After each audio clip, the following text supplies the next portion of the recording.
Donc aujourd'hui, je vais te donner 20 conseils pour pouvoir carboniser le gras et pouvoir le faire dès ce soir, voire dans les 5 minutes qui arrivent.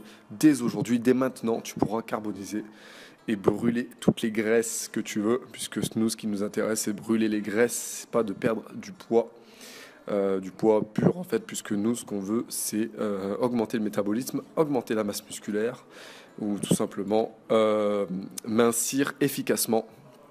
Donc je vais te donner 20 conseils que tu peux appliquer dès aujourd'hui. Donc le conseil numéro 1 pour carboniser le gras, c'est de soulever lourd à l'entraînement, et surtout faire des squats lourds, du développé couché lourd, des tractions. Donc soulève, mets de l'intensité, mets du lourd. Donc des séries de 1 à 5 qui vont te permettre en fait de tout simplement de synthétiser plus d'hormones anabolisantes et de pouvoir cramer plus de gras, puisque le fait de développer des hormones anabolisantes permet toujours d'augmenter le métabolisme.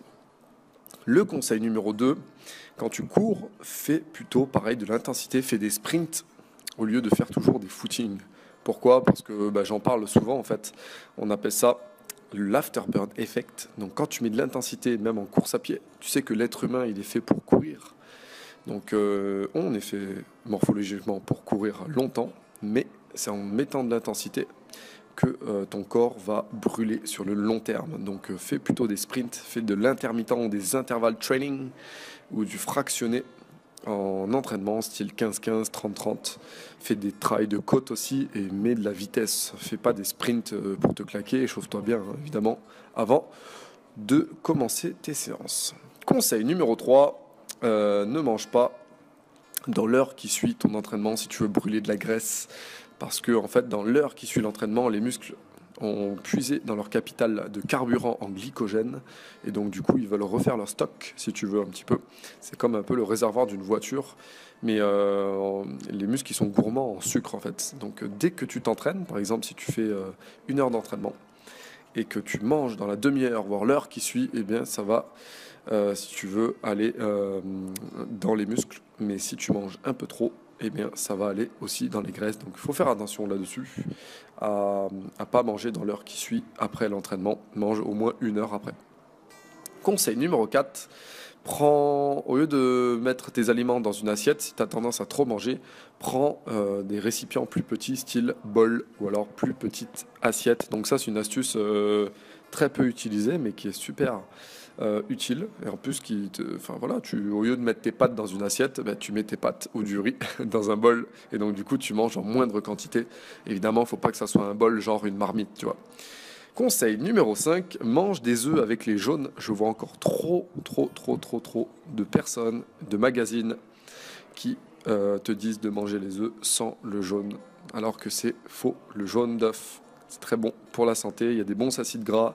Il y a encore une fois de la testostérone dedans, donc il faut en manger. Et surtout qu'en plus, c'est bon le jaune d'œuf, quoi, au niveau goût. Et puis d'un point de vue nutritionnel, ça a vraiment beaucoup d'avantages. Donc non, surtout pas, même s'il y a forcément du cholestérol dans le jaune d'œuf, mais ça te sert aussi à perdre du gras. Donc c'est très bon de manger les œufs avec le jaune. Donc fais des omelettes, mange à la coque, mange-les, c'est très bon. Conseil numéro 6, cuis les légumes à l'eau ou à la vapeur et non pas à l'huile. Déjà, ça sera meilleur pour ta santé. Et d'un point de vue général, je te conseille de manger tout ce qui est crudité, légumes verts. Essaye de les manger juteux.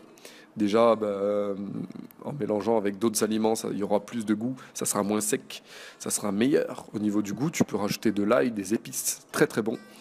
Et d'un point de vue nutritionnel, c'est très recommandé, puisque tu ne crées pas en fait, de radicaux libres à cause comment on dit, le carbone. Le carbone créé par la cuisson et l'huile qui ne s'oxyde pas, donc c'est très bon pour la santé. À la vapeur, c'est très bon aussi de faire du poisson, de la viande. Je te conseille d'utiliser plus la cuisson à l'eau ou à la vapeur. Conseil numéro 7, réduis les féculents au profit des légumineuses. Il y a beaucoup de gens qui mangent trop de féculents, donc c'est pour ça qu'ils grossissent. Donc les féculents font grossir, c'est du sucre. Les indices glycémiques sont élevés, donc essaye de limiter les féculents. À la base, les féculents, pour les digérer, il faut du temps. Donc préfère les légumineuses, style les haricots blancs, les haricots rouges, les graines. Ça sera meilleur pour la santé et ça sera, mieux pour ta perte de gras. Conseil numéro 8, cours avec ton chien si tu as un chien. Si c'est un hamster, je te conseille pas de courir avec, mais si c'est un chien, tu peux courir avec ton chien. Ça sera quand même mieux pour la motivation. Et si ton chien c'est un petit chien, tu peux pas courir avec parce qu'ils sont pas faits pour ça. Donc c'est bien pour la motivation, comme pour s'entraîner avec un pote à toi, un ami, c'est quand même mieux. Donc de courir avec.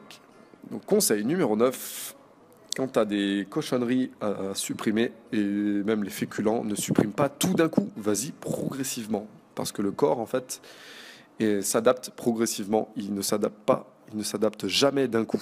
Que ce soit pour perdre du poids ou prendre du muscle, ou même pour s'adapter à une température extérieure quand tu vas dans un autre pays, ou à un décalage horaire, si tu veux, ton corps, il ne fait pas tout d'un coup, il lui faut un certain laps de temps. Donc ne supprime pas tous les mauvais aliments d'un coup, supprime-les progressivement. Donc si tu vas arrêter par exemple le Coca-Cola, si tu en bois 1 litre par jour, diminue à 750 centilitres.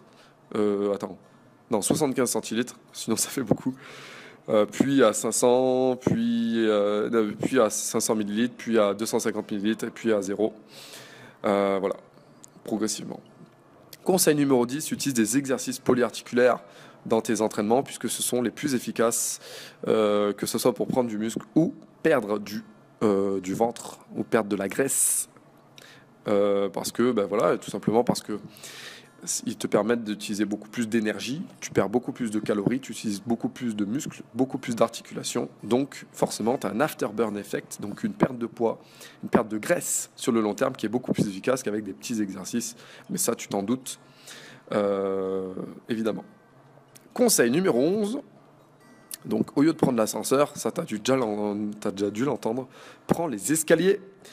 Et d'un point de vue général, essaye de te déplacer plutôt à pied ou à vélo plutôt que d'utiliser les engins mécaniques. À l'aéroport, par exemple, tu as les tapis roulants avec tes valises, tu galères. Évidemment, si tu as 100 kilos de bagages, je te conseille de prendre les tapis roulants, mais sinon, prends les escaliers. Déjà, tu te différencies de la masse, et quand tu te différencies de la masse, tu obtiens plus de résultats que la masse. Conseil numéro 12, fais du sport avec le moins de vêtements possible. Alors, c'est pas une raison pour devenir nudiste, mais je t'ai déjà expliqué dans une vidéo que plus tu es habillé et moins tu perds de calories. C'est un détail, mais qui a toute son importance. Par exemple, en hiver, tu brûles plus de calories qu'en été parce qu'il fait plus froid. En général, quand on a froid, on brûle plus de calories. Le corps doit puiser dans ses réserves énergétiques pour pouvoir se réchauffer. Donc, c'est plus efficace de faire du sport ou de faire de la musculation ou du cardio avec le moins de vêtements possible. Donc, un t-shirt, un short, et ça suffit. Et surtout, jamais. Et dès que tu vois quelqu'un, s'il te plaît, fais-lui la remarque. Mais quelqu'un qui a un kawaii ou un truc pour de sudation, dis-lui surtout ne jamais faire ça. C'est très dangereux et ça déshydrate. Et il a juste à boire 2 litres après avoir fait ça. Il a repris ses kilos, donc ça sert à rien. Conseil numéro 13. Je sais que tu aimes le fromage si tu habites en France. Et si tu aimes le fromage, mange-le plutôt le matin que le soir ou le midi, puisque c'est là où tu peux assimiler le plus d'acides gras saturés, c'est le matin, puisque le corps sécrète beaucoup de cortisol. Et puis d'un point de vue général, au niveau de l'horloge biologique, c'est là où tu assimiles mieux le gras. Donc mange le fromage le matin. C'est dur de manger du roquefort par exemple le matin, mais si tu aimes le roquefort, tu peux progressivement y aller et manger le matin, puisque, comme je t'ai dit au conseil numéro 9, ne supprime pas tout d'un coup, mais n'ajoute pas tout d'un coup non plus. Vas-y progressivement quand il s'agit de bonnes habitudes alimentaires. Il ne s'agit pas de manger 100 kilos de brocoli par jour dès demain. Tu vas pas aimer ça, et surtout, tu vas vite arrêter si tu fais ça. Conseil 14, ne saute jamais un repas, sauf le soir. Le soir, tu peux sauter le repas du soir, il n'y a pas de souci.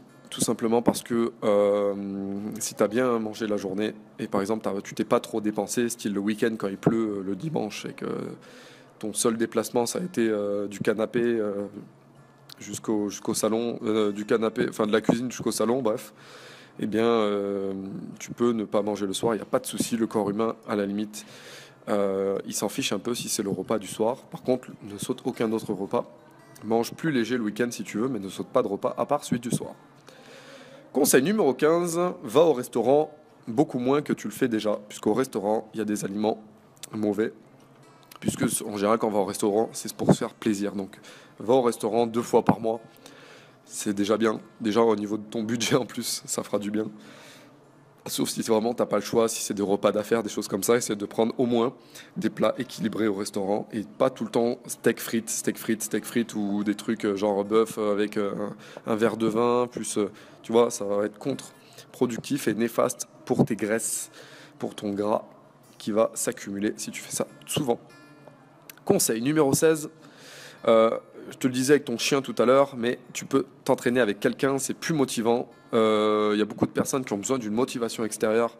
Donc entraîne-toi avec quelqu'un si jamais tu as une baisse de motivation ou si tout simplement tu peux pas t'entraîner seul. Trouve un partenaire d'entraînement et vas-y avec lui.